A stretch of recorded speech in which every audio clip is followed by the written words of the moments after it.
Në këtë video do të eksplorojmë historinë magjepsëse të artillerisë me barut në mesjet, një revolucion i heshtur që transformoi përgjithmonë artin e luftës dhe rishikoi hartën e pushtetit në botën e lashtë. Përpara se të vazhdojmë me videon, mos harroni të regjistroheni në kanal për më shumë tregime dokumentare si kjo. Paramendoni një fushëbetejë në shekullin e xhivë. Ajri është i ngarkuar me tension. Kalorës me parsmore shkëlqyese përgatiten për luftim, heshtat e ngritura, mburojat në pozicion. Dhe pastaj, një tingull që askush aty nuk e kishte dëgjuar kur më parë thyen heshtjen e mëngjesit. Një krismë e rëndë, e thellë, pothuajse mbinatyrore, e ndjekur nga një re tymi të trashë që ngrihet nga një objekt i huaj i pozicionuar pas vijave të frontit. Diçka sapo ka ndryshuar. Dhe në atë çast, ndonë se pak njerëz aty e kuptojnë se çfarë po ndodh, bota ashtu siç e njohin ata fillon të zhduket. Kjo është historia se si baruti mbërriti në fushëbetejat mesjetare dhe, bashkë me të, solli një lloj shkatërimi që as luftëtarët më me përvojë të asaj kohe nuk mund ta kishin imagjinuar. Por për të kuptuar këtë moment, duhet të kthehemi shumë më pas në kohë dhe shumë më lindje, deri në tokat e Kinës imperiale, ku gjithçka filloi. Historia e artillerisë me barut nuk fillon me një ushtri evropiane, as me një rrethim të famshëm në Evropën mesjetare. Ajo fillon në dinastitë kineze, në laboratoret e alkimistëve që kërkonin diçka krejtësisht të ndryshme nga ajo që përfunduan duke gjetur. Baruti, kjo përzierje e kripëgurit, nitratit të kaliumit, sulfurit dhe qymyrit të drurit që do të ndryshonte fatin e qytetërimeve të tëra, lindi si një nënprodukt i eksperimenteve alkimike gjatë dinastive Han dhe Song. Alkimistët kinezë, në kërkimin e tyre për eliksirin e pavdekësisë, përfunduan duke u ndeshur me një substancë që sillte saktësisht të kundërtën, aftësinë për të marrë jetë në një shkallë të paprecedent. Gjatë dinastisë Song, ky zbulim pushoi së qeni një kuriozitet laboratorik dhe kaloi në një mjet lufte. Përdorimi i parë i dokumentuar i artillerisë me barut në fushëbetejë ndodhi më 29 janar 1132, kur generali i dinastisë Song, Han Shizong, përdori një pajisje të njohur si Huochong për të pushtuar një qytet në provincën Fujian. Ky regjistrim është i jashtëzakonshëm jo vetëm për saktësinë e tij historike, por edhe sepse zbulon se që në shekullin e XI, kinezët kishin zhvilluar aftësinë për të shndërruar energjinë shpërthyese të barutit në një instrument pushtimi ushtarak. Arma ishte rudimentare në krahasim me atë që do të vinte më pas, por përfaqësonte një kërcim konceptual gjigant. Për herë të parë në historinë njerëzore, forca e një shpërthimi të kontrolluar drejtohej kundër fortifikimeve dhe ushtarëve armiq. Do të ecim tani disa dekada përpara për të gjetur një tjetër pikë kthehje themelore në këtë rrugëtim. Topi i dorës më i vjetër në botë i njohur deri më sot është topi i dorës i Heilongjiangut, i datuar në vitin 1288, i zbuluar në Manchuri, e cila në atë kohë ishte nën sundimin mongol. Ky artefakt, i vogël dhe primitiv, është një dëshmi fizike se teknologjia e armëve të zjarrit portative ekzistonte tashmë në Azinë Lindore në fund të shekullit të XI. Ai zbulon se tranzicioni midis pajisjeve shpërthyese fikse dhe armëve portative ishte tashmë në vijim, duke hapur rrugën për një diversifikim që do të përhapej në të gjithë kontinentin aziatik dhe, përfundimisht, në të gjithë globin. Dhe ekziston ende një regjistrim poetik që na jep një dimension njerëzor të kësaj teknologjie. Në vitin 1341, poeti Jian Zhang shkroi një poem të quajtur Rasti i topit të hekur, një nga rrëfimet e para mbi përdorimin e artillerisë me barut në Kinë. Në të, Zhang përshkroi se një predh topi e lëshuar nga një shpërthyes mund të shponte zemrën ose barkun e një njeriu apo kali, dhe se ishte i aftë madje të i shponte disa njerëz menjëherë. Ky përshkrim nuk është vetëm letrar, është një dëshmi e fuqisë shkatëruese që këto armë zotëronin tashmë në fillim të shekullit të XI dhe e ndikimit psikologjik të thellë që shkaktonin te ata që i dëshmonin për herë të parë. Por baruti nuk mbeti i kufizuar brenda kufive të Kinës. Si shumë risi të tjera përgjatë historisë, ai udhëtoi. Dhe udhëtoi përmes rrugëve tregtare, përmes pushtimeve ushtarake dhe përmes fluksit të njohurive që lidhte lindjen me perëndimin. Kapitulli tjetër i kësaj historie na çon në botën islame, ku baruti gjeti mjeshtra të rinj dhe zbatime të reja. Arabët fituan njohuri mbi barutin midis viteve 1240 dhe 1280, një periudhë gjatë së cilës u shfaqën receta të shkruara në arabisht për prodhimin e barutit, udhëzime për pastrimin e kripëgurit dhe përshkrime të lëndëve djegëse me bazë baruti. Kjo njohuri nuk lindi nga asgjëja. Ajo u transmetua kryesisht përmes kontaktit me mongolët dhe me specialistët kinezë të armëve të zjarrit që shërbenin si mercenar në ushtritë mongole gjatë fushatave të tyre të pushtimit. Pushtimet mongole, të cilat ushtrin nga Azia Qendrore deri në Evropën Lindore dhe Lindjen e Mesme, funksionuan si një korridor i madh i transferimit teknologjik, duke sjellë jo vetëm shkatërim, por edhe njohuri teknike nga njëri skaj i botës së njohur në tjetrin. Ekziston një polemik historike rreth betejës së Ain Jalutit, Ain Jalut, e ndodhur në vitin 1260, në të cilën mamelukët u përballën me mongolët. Historiani Ahmad al-Hassan pohon se në këtë betejë mamelukët përdorën atë që ai e quan topat e parë të historisë, duke përdorur formula baruti pothuajse identike me përbërjen ideale për barut shpërthyes, formula që, sipas tij, nuk njieshin në Kinë apo në Evropë deri shumë më vonë. Ky pohim, megjithatë, nuk është unanim midis historianëve. Ishtidar Alam Khan argumenton se ishin vetë mongolët pushtues ata që e futën barutin në botën islame, dhe citon armiqsinë e mamelukëve ndaj gjuajtësve të parë në këmbësorinë e tyre si dëshmi se armët me barut nuk priteshin gjithmonë me entuziazëm në Lindjen e Mesme. Kjo rezistencë fillestare ndaj adoptimit të armëve të zjarrit është një fenomen i përsëritur në historinë ushtarake, kur isitë teknologjike shpesh përballen me mosbesimin e traditave luftarake tashmë të etabluara. Pavarësisht se kush i përdori i pari topat në botën islame, ajo që dihet me siguri është se kjo teknologji u përhap shpejt në rajon.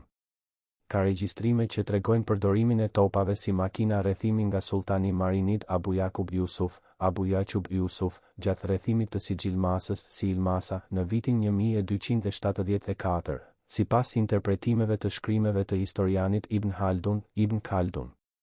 Kjo referencë, nëse konfirmohet, do ta vendoste përdorimin e artillerisë me barut në Afrikën e Veriut pothuajse në të njëjtën kohë me zhvillimin e saj në Kinë, duke demonstruar shpejtësinë me të cilën njohuritë ushtarake përhapeshin përmes rrjeteve tregtare dhe politike të botës mesjetare.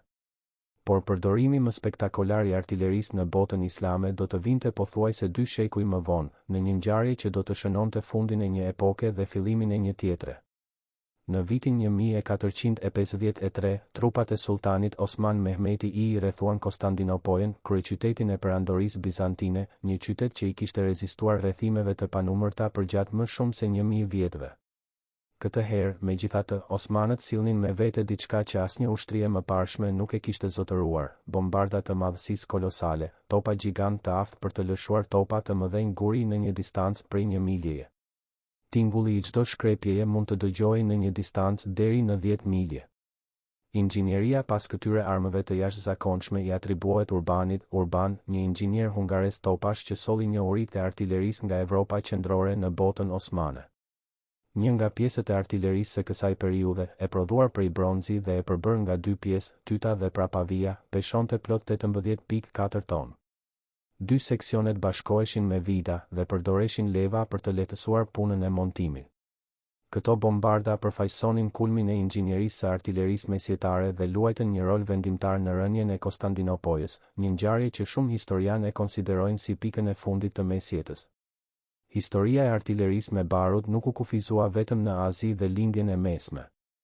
Në kontinentin afrikan, perandoria e Adalit dhe perandoria e Abisinisë, Etiopia, gjithashtu përdorën topa gjatë luftës Adal-Abisini.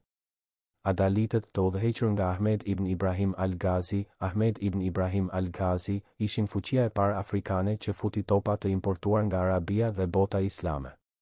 Perandoria portugeze I furnizoi me topa Abisinasit, ndërsa perandoria osmane dërgoi ushtar dhe topa për të mbështetur Adalin.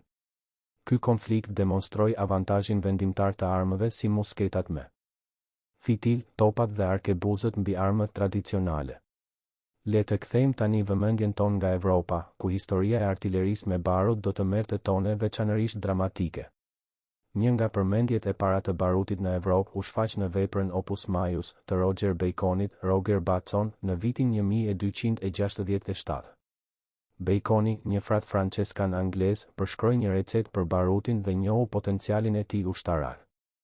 Ai shpjegoi se me kripugur dhe substanca të tjera ishte e mundur të krijojë artificialisht një zjarr I lëshuar në distanca të gjata, dhe se një sasi e vogël e këtij materiali krijonte ndriçim të madh të shoqëruar nga një krismë e tmerrshme, e aftë për të shkatëruar një qytet ose një ushtri. Ky përshkrim, i bërë pothuajse 80 vjet përpara përdorimit të parë të dokumentuar të topave në Angli, tregon se njohuria teorike i parapriu shumë aplikimit praktik në fushëbetejat evropiane. Në Skandinavi, teksti norvegjes Konungs Skugsi i vitit 1250 përmendi në kapitullin e tij ushtarak përdorimin e qymyrit dhe sufurit si armën më të mirë për luftim midis anijeve.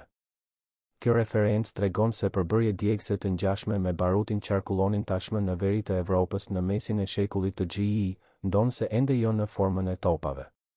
Në Itali, ndoshta një nga armët e zjarrit evropiane më të vjetra ishte një armë bronzi në formë vazoje, e datuar në vitin 1322 me origjinë nga Mantova, Mantua, që matet 16.4 cm në gjatësi, peshon rreth 5 kg dhe ka një kalibër prej 5.5 cm. Dokumenti i parë që përmend përdorimin e topave në Itali vjen nga një regjistër i komunës së Firencës, Florence, i datuar në vitin 1326, duke dëshmuar blerjen e predhave prej hekuri dhe topave. Një vit më pas, topat u dokumentuan në kështjellën e Gassinos, Gassino, pranë Torinos, Turin, dhe në vitin 1335 prania e armëve të zjarrit u dëshmua në Venecia, Venice. Ishte vetëm rreth vitit 1340 që përdorimi i topave filloi të bëhej më i shpesh, dhe ata pushuan se përdoruri vetëm për mbrojtje, duke filluar të përdoren në rrethime ofensive, siç bëri familja Visconti. Në vitin 1351 gjatë rrethimit të Conselice, pranë Bolonjës, Bologna. Ky tranzicion nga përdorimi mbrojtës në atë ofensiv përfaqësonte një ndryshim themelor në strategjinë ushtarake. Në gadishullin iberik, artilleria me barut bëri gjithashtu shfaqjen e saj në mënyrë mbresëlënëse.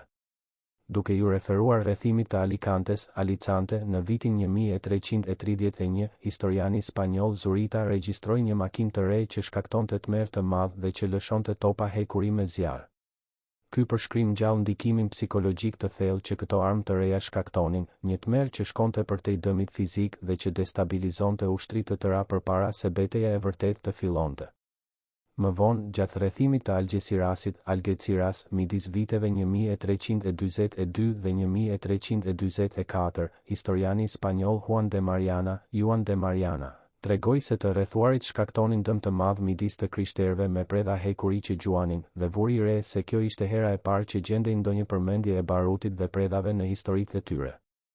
Mariana gjithashtu tregon se konti anglez i Derby dhe konti i Salisbury morën pjesë në rrethimin e Algecirasit dhe se ata mund të kishin transferuar njohuritë mbi efikasitetin e topave në Angli. Kjo mundësi është magjepsëse, pasi sugjeron se teknologjia e artillerisë mund të ketë udhëtuar nga gadishulli iberik drejt ishujve britanik përmes fisnikëve që dëshmuan personalisht fuqinë e këtyre armëve të reja në luftim. Një tjetër aspekt i jashtëzakonshëm i historisë së artillerisë në gadishullin iberik është roli i specialistëve Moriscos. Mbretërit iberik, në fazat fillestare të adoptimit të topave, kërkuan ndihmën e specialistëve Maur.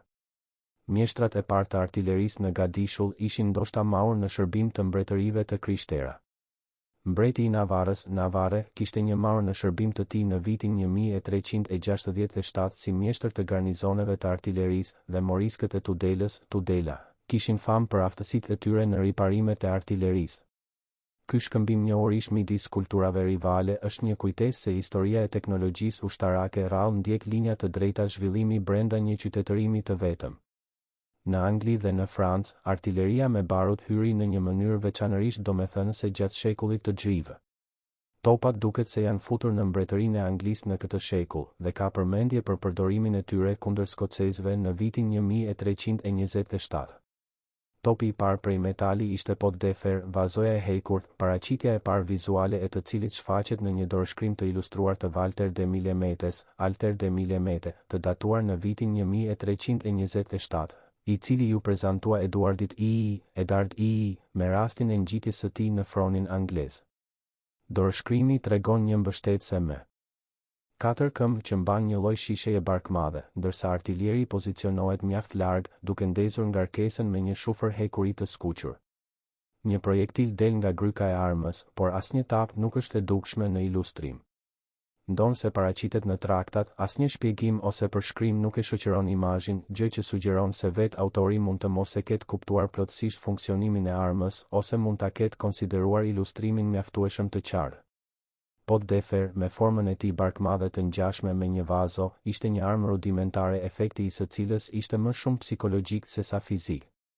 Krismat e shkrepjes dhe reja e tymit ishin të afta të tmerronin njerëzit dhe kuajt, madje edhe kur dëmi real i projektilit ishte i kufizuar. Ky element psikologjik i artillerisë primitive shpesh nënvlerësohet, por për ushtarët mesjetarë që nuk kishin parë kurrë asgjë të ngjashme, ndikimi emocional duhet të ketë qenë ndërmues. Pot Defer dhe armë të ngjashme u përdorën si nga francezët ashtu edhe nga anglezët gjatë luftës 100-vjeçare, e cila ushtri nga viti 1337 deri në 1453, periudhë gjatë së cilës topat pan përdorimin e tyre të parë real në fushëbetejat evropiane. Megjithatë, topat e shekullit të gjivë ishin ende të kufizuar në shumë aspekte. Historianët modern përmbledhin se topat e parë ishin inferior në çdo aspekt ndaj makinave të mëdha të rrethimit ekzistuese, ishin të ngadaltë dhe të vegjël, të kufizuar në shekullin e gjivë në gjuajtjen e projektileve të tipit shigjeta të trasha, garrotes dhe kishin një reze shumë të kufizuar. Këto dobësi vinin nga kufizimet teknologjike, si paftësia për të farkëtuar ose derdhur një pjesë të tërë ose për të prodhuar topa hekuri. Topat ishin ndoshta po aq të rrezikshëm për operatorët e tyre sa edhe për armikun, dhe ndikonin më shumë në moralin e njerëzve dhe kuajve se sa shkaktonin dëme reale te njerëzit apo ndërtesat.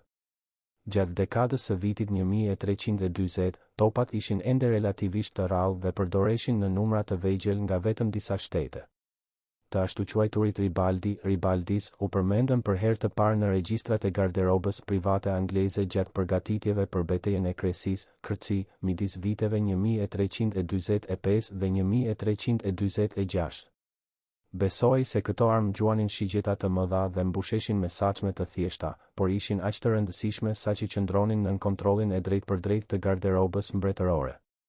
Betejë e Crecy's, e zhvilluar në vitin 1346, citohet shpesh si një nga përballjet e para evropiane ku topa primitiv u përdorën në fushë të hapur. Kronisti i kohës Jean Froissart regjistroi se topat anglezë bën 2 ose 3 shkarkime mbi gjenovezët, gjë që interpretohet si shkrepje individuale të 2 ose 3 topave, duke pasur parasysh ngadalësinë e rimbushjes së kësaj artillerie primitive. Fiorentini Giovanni Villani ra dakord se topat ishin shkatërues në fushë, ndonse tregoi gjithashtu se armët vazhduan të gjuanin kundër kalorësisë franceze më vonë në betejë. Villani tregoi se topat anglez lëshonin topa hekuri përmes zjarrit, prodhonin një zhurmë të ngjashme me bubullimën dhe shkaktonin humbje të mëdha midis njerëzve dhe kuajve, se gjenovezët goditeshin vazhdimisht nga harktarët dhe artilierët, dhe se në fund të betejës e gjithë fusha ishte e mbuluar nga njerëz të rrëzuar nga shigjetat dhe predhat e topave. Betejë e Crecy's ishte një pikë ktheje, jo sepse topat ishin vendimtar atë ditë, por sepse demonstruan publikisht se një epokë e re e luftës po fillonte. Topat e përdorur ishin rudimentar, të pasaktë dhe me rreze të shkurtër, por efekti i tyre mbi moralin dhe mbi perceptimin strategjik ishte i pamas në krahasim me ndikimin e tyre fizik real. Pas Crecy's, përparimet në artilerinë mesjetare u përshpejtuan ndjeshëm. Topa të ngjashëm me ata të përdorur në atë betejë u shfaqën gjithashtu në rrethimin e Calais në të njëjtin vit dhe në dekadën e vitit 1380 Ribaldekini filloi të montohej mbi rrota. Kjo risi përfaqësonte një ndryshim të rëndësishëm në lëvizshmërinë e artillerisë.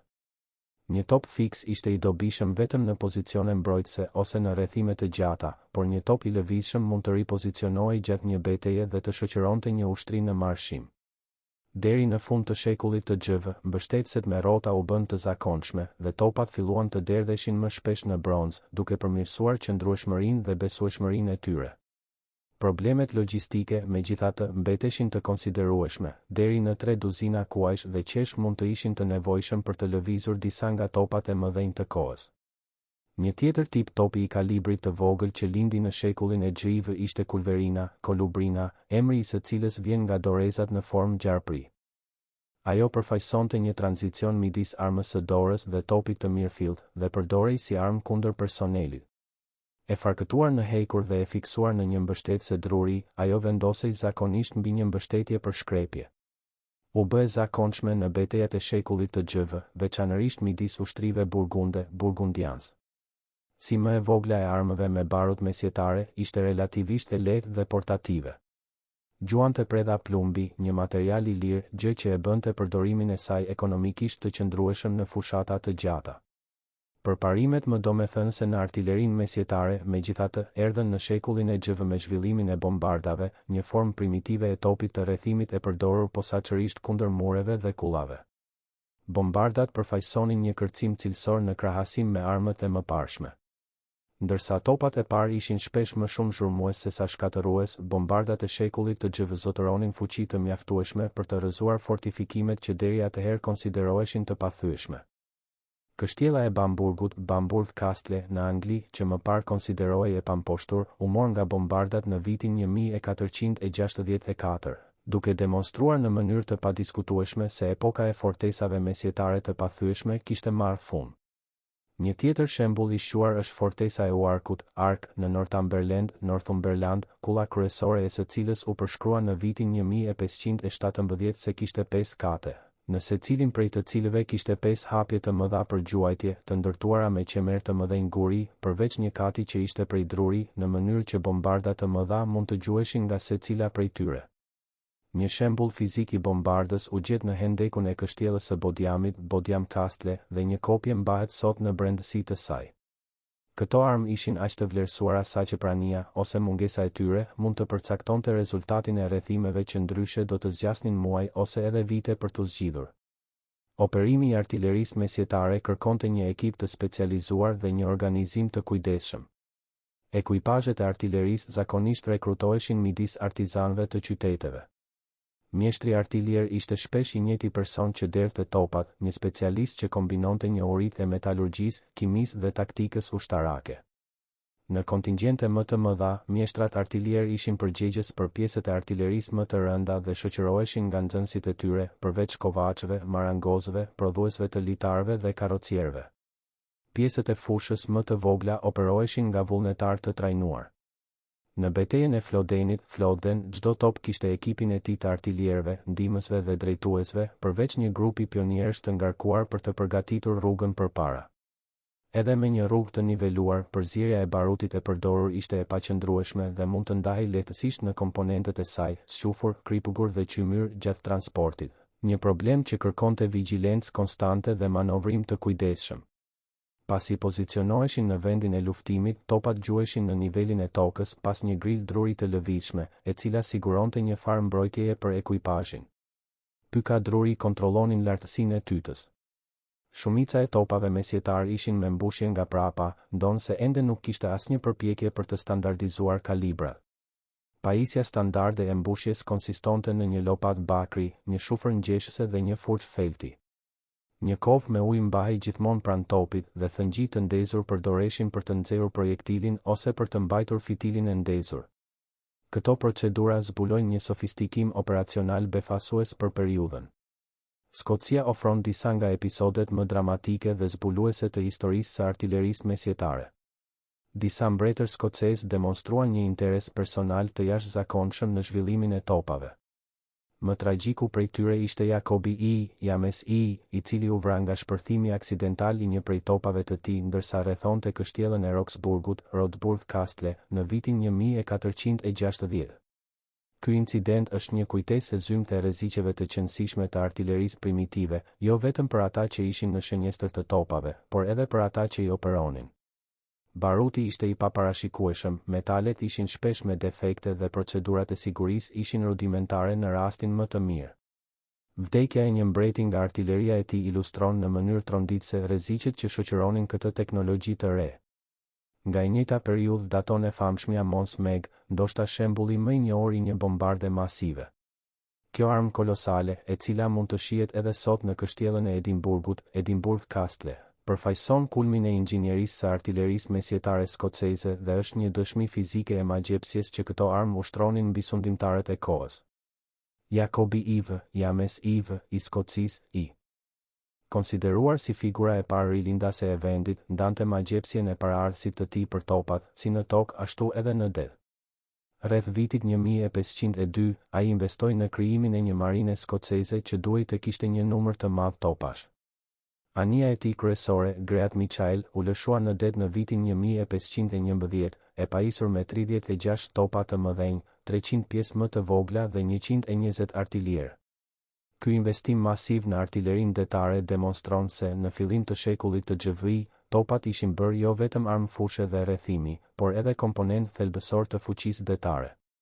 Vetë fjala top canon mbart në vete historinë e evolucionit të saj. Fjala në anglishten e mesme canon rodhi nga fjala toskane canone, që do të thoshte tub i madh, e ardhur nga latinishtja cana, që do të thotë kallam. Forma e latinizuar canon u përdor për të emërtuar një armë zjarri që nga viti 1326 në Itali dhe që nga viti 1418 në anglisht. Fjala bombardum ose bombarda ishte termi më i vjetër për topin, por nga viti 1430 filloi të referohej ekskluzivisht armëve më të mëdha. Kur shohim rrugëtimin e plot të artillerisë me barut në mesjet, ajo që shfaqet është një histori transformimi të thellë dhe të pakthyeshëm. Që nga eksperimentet e para të alkimistëve kinezë deri te topat që rrëzuan muret e Konstantinopolës, artilleria rishikoi jo vetëm artin e luftës, por edhe arkitekturën e fortifikimeve, organizimin e ushtrive dhe vetë psikologjinë e luftimit. Fortesa që kishin rezistuar për shekuj u bën të prekshme. Kalorës me parzmore pan supremacinë e tyre të vijej në dyshim nga artiljerë që mund t'i shkatëronin nga distanca. Mbretër dhe sultan që investuan në teknologjinë e re fituan avantazhe vendimtare mbi ata që u kapën pas formave tradicionale të luftës. Në fund të shekullit të GV, topi kishte zëvendësuar gradualisht makinat e vjetra të rrethimit në fushëbetejë. Mesjeta po i afrohej fundit dhe bashkë me të po zhdukej një botë në të cilën lufta përcaktohej nga përplasja e trupave të armatosur dhe nga rezistenca e mureve të gurë. Në vend të saj po linte një epokë e re, në të cilën kimia, metalurgjia dhe inxhinieria bëheshin disiplina thelbësore për fitoren ushtarake. Baruti, i zbuluar rastësisht në laboratorët e alkimistëve që kërkonin pavdeksin, ishte bërë agjenti më i fuqishëm i vdekshmërisë që bota mesjetare kishte njohur ndonjëherë. Nëse keni mbërritur deri këtu, do të thotë se ky udhëtim nëpër historinë e artillerisë mesjetare ka kapur vëmendjen tuaj, ashtu si bubullima e topave të parë kapi vëmendjen e ushtarëve në Kresi. Nëse ky dokumentar ka zgjuar të ju kuriozitetin për këto histori që formësuan botën në të cilën jetojmë, regjistrohuni në kanal për të ndjekur më shumë tregime si kjo. Lini komentin tuaj duke treguar se cila pjesë e kësaj historie ju ka surprizuar më shumë, dhe mos harroni të pëlqeni videon në mënyrë që më shumë njerëz të mund të zbulojnë këta kapituj magjepsës të historisë njerëzore. Deri në dokumentarin e ardhshëm.